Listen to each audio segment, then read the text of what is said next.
ಬಸವರಾಜ.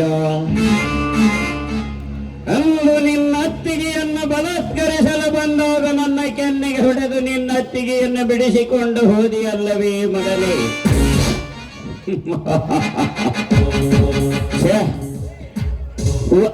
ಸರ್ಪದ ಬಾಯಲ್ಲಿರುವ ಕಪ್ಪೆಯನ್ನು ಬಿಡಿಸಿಕೊಳ್ಳಲು ಹೋಗಿ ಈ ಸರ್ಪವನ್ನೇ ಕೆಣಕಿ ನಿನ್ನತ್ತಿಗೆಯನ್ನು ಬಿಡಿಸಿಕೊಂಡು ಒಂದು ಹೋರಂತವಾಗಿದೆ ನಿನ್ನ ಬಾಳು. ಸಾವಿತ್ರಿ, ನೋಡುತ್ತೀರಿ ಸಿರಿತನವಿದೆ ಎಂದು ಸಕ್ಕಿನಿಂದ ಮೆರೆಯುತ್ತಿರುವ ನಿನ್ನ ಮನತನಕ್ಕೆ ನೋಡಿಕ್ಕುವೆ ಚೇಡಿನ ಬೆಂಕಿ.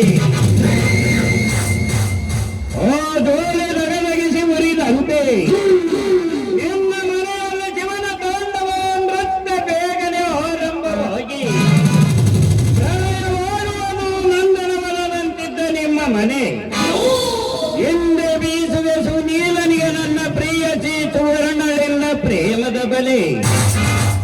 ಆಗ ಚಿತ್ರ ವಿಚಿತ್ರವಾಗುವುದು ವಜ್ರವಂತಿರುವ ನಿಮ್ಮ ಅಣ್ಣ ತಮ್ಮಂದಿರ ಮನಸ್ಸು.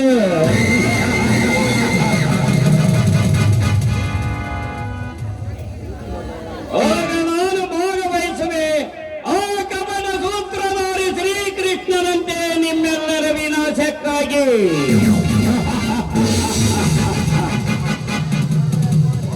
ಶ್ರೀಕೃಷ್ಣ ಪರಮಾತ್ಮ ಅವತರಿಸಿ ಬಂದಿದ್ದು ಲೋಕ ಕಲ್ಯಾಣ ಮಾಡುವುದಕ್ಕಾಗಿ. ಆದರೆ ಈ ಜಗನ್ನಾಥ ಹಾಗಲ್ಲ, ತನ್ನ ಸ್ವಾರ್ಥವನ್ನು ಸಾಧಿಸಿಕೊಳ್ಳುವುದಕ್ಕಾಗಿ ನಿಮ್ಮ ಮನೆಯಲ್ಲಿ ಕಾಲಿಡುತ್ತಿದ್ದಾನೆ ಆ ಶನೇಶ್ವರನಾಗಿ. ಆಗ ಸಾವಿತ್ರಿ ಅವಳೆನ್ನ ದಾಸಿ ನನಗೆ ಬೇಕಾದಾಗ ತನ್ನ ಕಾಮದ ತೀರಿಸುವ ನನ್ನ ವೇಷಿ.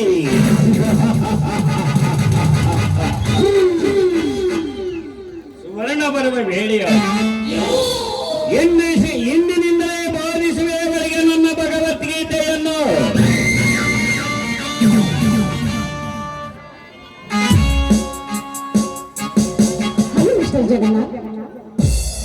ಮಿಸ್ ಸುವರ್ಣ, ಇದೇನು ಇನ್ನು ಎಷ್ಟೊಂದು ಗ್ರಾಂಡ್ ಆಗಿ ಬಂದಿದ್ದೀಯಲ್ಲ, ಏನಾದರೂ ಹೊಸ ಸಮಾಚಾರ? ವಿಶೇಷ ಏನ್ ಬಂತು ಜಗನ್ನಾಥ್? ಮನವಿಚ್ಚಿರುವ ನನ್ನನ ಭಾವಚಿತ್ರ ಹೃದಯದ ಮಲ್ಲಿಗೆಯಲ್ಲಿ ಅರಳಿರುವಾಗ ಇದರಲ್ಲಿ ವಿಶೇಷ ಏನು ಇಲ್ಲ ಅಂತ ಹೇಳ್ತೀರಾ ಜಗನ್ನಾಥ್? ನೋಡಿ ಸುವರ್ಣ, ಪಶ್ಚಿಮ ದಿಕ್ಕಿನಲ್ಲಿ ರವಿಯು ತನ್ನ ಕಿರಣಗಳನ್ನು ಈ ಸುಂದರವಾದ ಹೂವನದ ಮೇಲೆ ಚೆಲ್ಲುತ್ತಾರೆ. ಪ್ರೇಮಿಗಳ ಓಟಕ್ಕೆ ಅಡ್ಡಿ ಹೋಗಬಾರದೆಂದು ಯಾವ ರೀತಿ ಕಣ್ಮರೆಯಾಗುತ್ತಿದ್ದಾನೆ. ಅಲ್ಲಿ ನೋಡು ಪ್ರಿಯಕರ, ಬಾನಗರದಲ್ಲಿ ಹಾರಾಡುವ ಹಕ್ಕಿ ಪಕ್ಷಿಗಳು ಸೂರ್ಯ ಅಸ್ತಗತನಾಗುವುದನ್ನು ನೋಡಿ ತಮ್ಮ ತಮ್ಮ ಜೋಡಿ ಒಂದಿಗೆ ಗೂಡನ್ನು ಸೇರುತ್ತವೆ. ಗೂಡನ್ನು ಸೇರಿದ್ರ ಸಂಕೇತ ಏನು ಜಗನ್ನಾಥ್? ಅದುವೇ ನವಪ್ರೇಮಿಗಳ ಆಡುವ ಮಾತಿನ ಸಂಕೇತ ಅಲ್ಲವೇ? ನೀವು ಬಲು ರಸಿಕರಲ್ವೇ? ಇದೇ ಸಂತೋಷ ಸಮಯದಲ್ಲಿ ಒಂದು ಮಧುರವಾದ ಗೀತೆಯನ್ನು ಹಾಡುವ ಮನಸ್ಸಿಲ್ಲ. ಆಗಲಿ ಜಗನ್ನಾಥ್.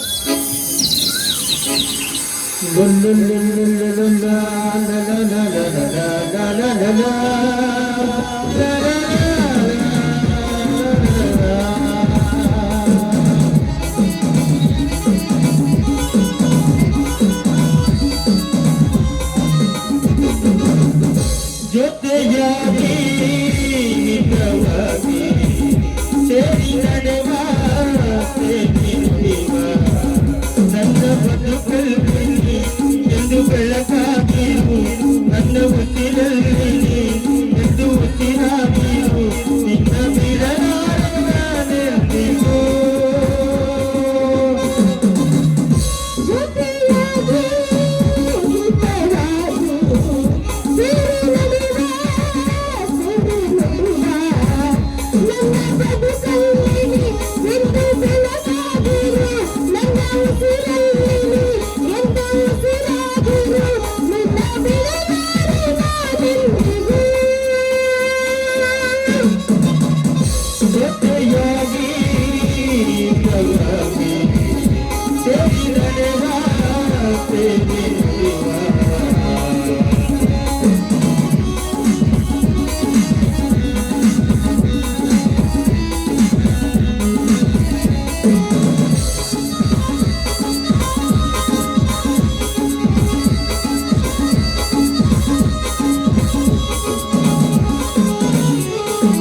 ಒಳಗಿಂದ ನಾವೀಗ ಈಗ ಎಡದಲ್ಲಿ ಒಂದ ವಿಸವಿಯಾದ ಮಾತನ್ನು ನುಡಿವ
ಇದೇ ಸಂತೋಷ ಸಮಯದಲ್ಲಿ ನಾವು ನಿನಗೊಂದು ಮಹತ್ವದ ಕಾರ್ಯವನ್ನು ಒಪ್ಪಿಸಬೇಕೆಂದಿರುವೆ.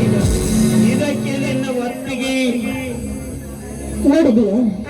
ನನ್ನ ಜೀವನವನ್ನು ನಾನು ಮಗುವಾಗಿ ಮುಡುಪಾಗಿಟ್ಟಿದ್ದೀನಿ. ನೀವು ಯಾವ ಕೆಲಸ ಹೇಳಿದ್ರು ನಾನು ಮಾಡ್ತೀನಿ. ಹೇಳಿ, ಅದು ಯಾವ ಕೆಲಸ? ಈಗಲೂ ನನ್ನ ಮೇಲೆ ನಿಮಗೆ ಸಂಶಯವೇ? ಸಂಶಯವಿದ್ರೆ ತೆಗೆದುಕೊಳ್ಳಿ ಯೋಚನೆ. ನೋಡು ಸುವರ್ಣ, ನೀನು ಎಂದಿನಿಂದ ಸಹಕಾರ ಸುನೀಲನ ಪಂಡವರಸಿ ಹೋಗುವುದಕ್ಕೆ ನೀವಿಬ್ಬರು ನವಪ್ರೇಮಿಗಳಾಗಬೇಕು. ಇದಕ್ಕೆ ನನ್ನ ಒಪ್ಪಿಗೆ. ಜಗನ್ನಾಥ್, ಏನು ಹೇಳ್ತಾ ಇದ್ದೀರಾ ನೀವು? ನಾನು ನಿಮ್ಮನ್ನು ನಂಬಿದ್ದೇನೆ, ನಿಮ್ಮ ಮೇಲೆ ನನ್ನ ಪ್ರಾಣವನ್ನು ಇಟ್ಟುಕೊಂಡಿದ್ದೇನೆ. ನಿಮ್ಮಿಂದ ಮಾರ್ಗವನ್ನು ಕಟ್ಟಿಸಿಕೊಂಡು ಸತೀಶನ ಮನೆಯಾಗಿ ನಿಮ್ಮ ಪಾದಗಳಲ್ಲಿ ನನ್ನ ಪ್ರಾಣ ಬಿಡಬೇಕು ಅಂದುಕೊಂಡಿದ್ದೇನೆ. ಅಂತಂದ್ರೆ ಈ ರೀತಿ ಹೇಳ್ತಾ ಇದ್ದೀರಾ? ಇದು ನನ್ನಿಂದ ಖಂಡಿತವಾಗಲೂ ಸಾಧ್ಯವಿಲ್ಲ ಜಗನ್ನಾಥ್, ಸಾಧ್ಯವಿಲ್ಲ. ಸುವರ್ಣ, ನಾನು ಹೇಳುತ್ತಿರುವುದು ಹಾಗಲ್ಲ. ಶಾಶ್ವತವಾಗಿ ನೀನು ಸುನೀಲನ ಸತಿಯಾಗಿ ಬಾಳೆಂದು ನಾನು ನಿನಗೆ ಹೇಳುತ್ತಿಲ್ಲ. ತಾತ್ಕಾಲಿಕವಾಗಿ ನೀನವನ ಸತಿ. ಮದುವೆಯಾದ ಮರುದಿನವೇ ನೀನು ಹೋಗಬೇಕು ಆ ಮನೆಗೆ.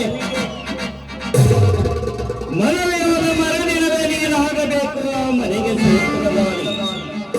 ಆಗ ನೀನು ನಿನ್ನ ಗಂಡನಾದ ಸುನೀಲನಿಗೆ ಮಂಕುಬುದಿಯನ್ನೆರಚಿ ಅಣ್ಣ ತಮ್ಮಂದಿರ ನಡುವೆ ಜಗಳವನ್ನು ತಂದಿಡಬೇಕು. ಅದನ್ನು ನೋಡಿ ನೋವಿಬ್ಬರು ನಕ್ಕು ನಲಿಯಬೇಕು.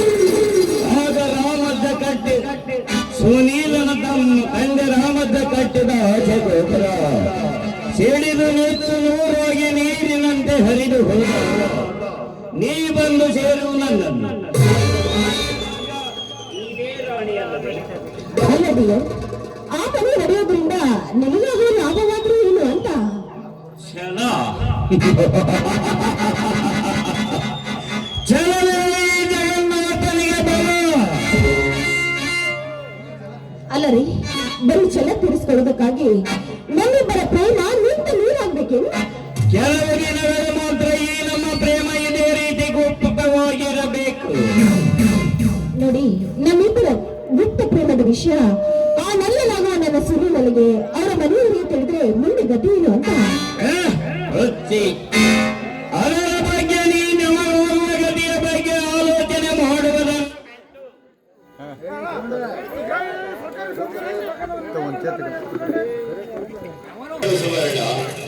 ನಮಗಾಗುವ ಗತಿಯ ಬಗ್ಗೆ ವಿಚಾರ ಮಾಡುವುದನ್ನು ಬಿಟ್ಟು ರಾಮಜ್ಜನ ಮನೆತನ ಕಾಣುವ ಗತಿಯ ಬಗ್ಗೆ ಆಲೋಚಿಸೋಣ.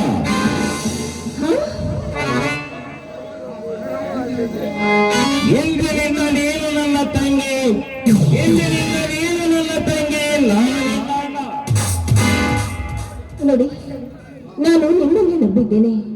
ನೀವು ಹಾಲಲ್ಲಾದ್ರೂ ಹಾಕಿ, ಇಲ್ಲ ನೀರಲ್ಲಾದ್ರೂ ಹಾಕಿ. ನಂಬಿದವರಿಗೆ ಎಂಬುವವರಿಗೆ ಈ ಜಗನ್ನಾಥನ ಹೊಟ್ಟು ಗುಣದ ಅಭ್ಯಾಸವಾಗಿದೆ.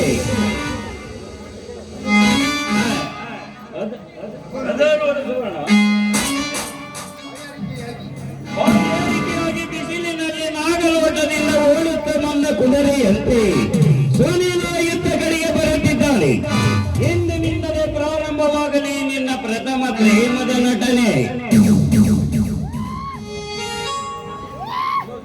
ಜಗನ್ನಾಥ್, ಏಕೆ ವಿದ್ಯಾಭ್ಯಾಸದ ವಿಷಯವನ್ನು ಪ್ರಸ್ತಾಪಿಸುತ್ತಿರುವಲ್ಲ? ಅದೇ ನೋಡು ಸುನೀಲ, ನನ್ನ ತಂಗಿಯ ವಿದ್ಯಾಭ್ಯಾಸವನ್ನು ಎಲ್ಲಿಗೆ ನಿಲ್ಲಿಸಬೇಕೆಂದು ಯೋಚಿಸುತ್ತಿದ್ದೆ. ಅಷ್ಟರೊಳಗಾಗಿ ನೀನು ಬಂದಿ.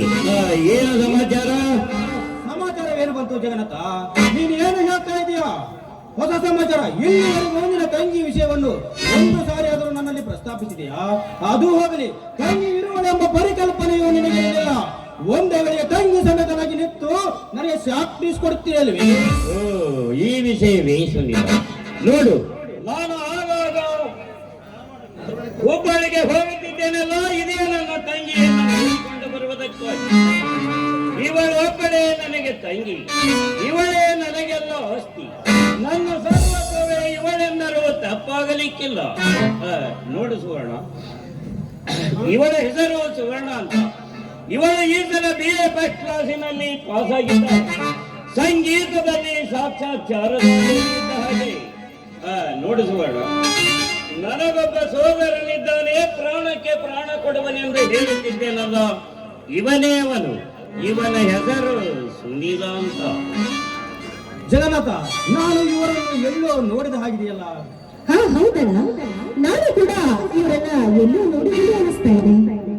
ವಾ, ಮೊದಲೇ ನೀವಿಬ್ಬರು ಪರಿಚಯವಿದ್ದಂತೆ ನನಗೆ ಕಾಣುತ್ತದೆ. ನಾನು ಹೆಚ್ಚಿಗೆ ಪರಿಚಯ ಮಾಡಿಕೊಡುವ ಅಭ್ಯಂತರವೇನಿಲ್ಲ. ನಾನಿನ್ನ ಬರಲ?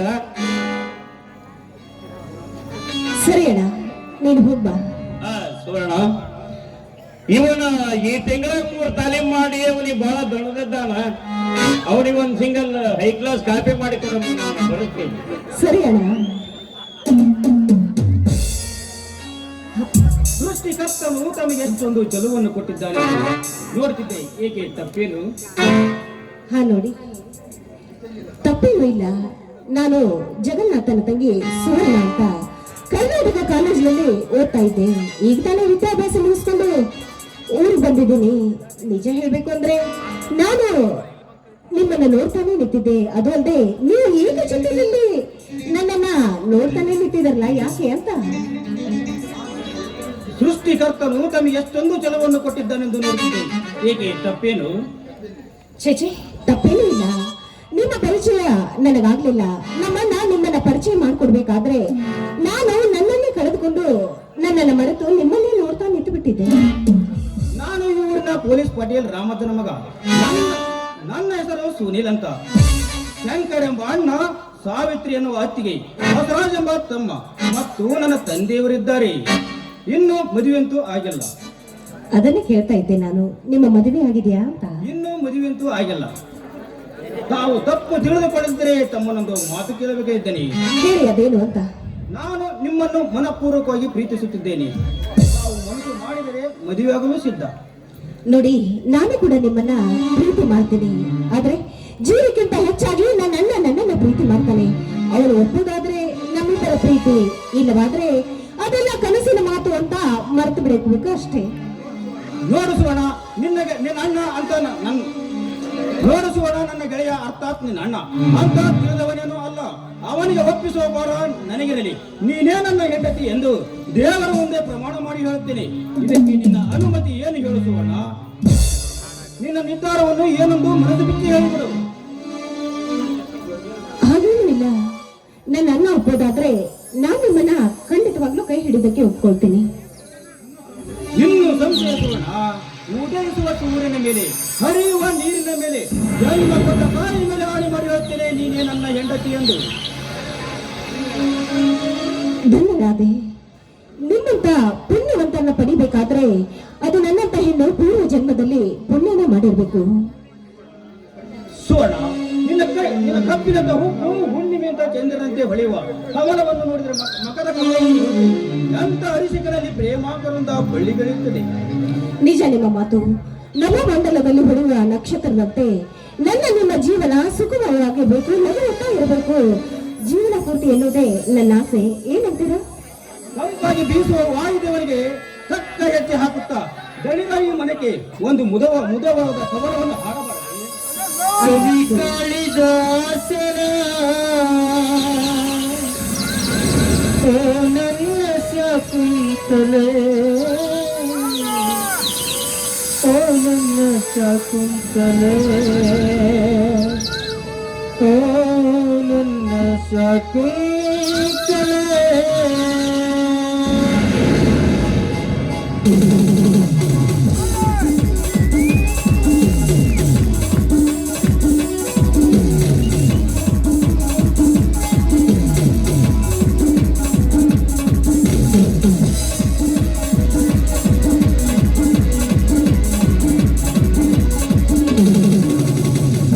ಕವಿ ಕಾಳಿದಾಸನ ಓ ನನ್ನ ಶಾಕುಂತಲೆ ಓ ನನ್ನ ಶಾಕುಂತಲೆ ಓ ನನ್ನ ಶಾಕುಂತಲೆ ಕವಿ ಕಾಳಿದಾಸನ ಓ ನನ್ನ ಶಾಕುಂತಲೆ ಓ ನನ್ನ ಶಾಕುಂತಲೆ ಓ ನನ್ನ ಶಾಕುಂತಲೆ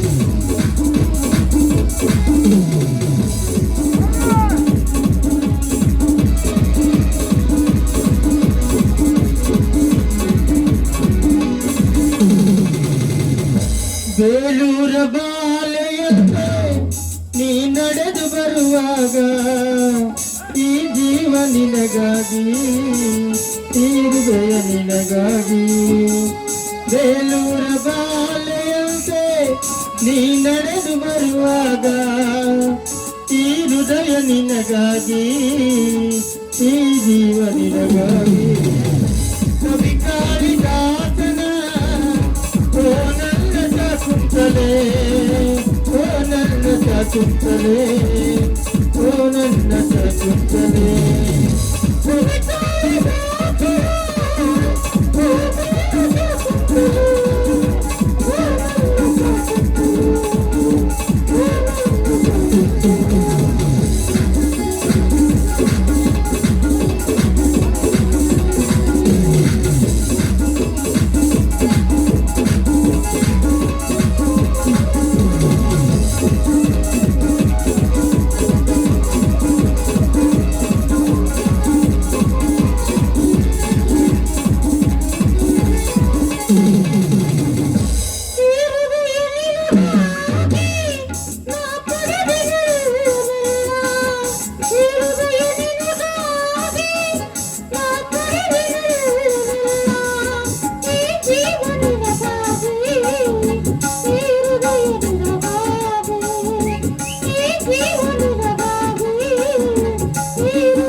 ನನ್ನ ಬೆಟ್ಟ ಹೋದರೆ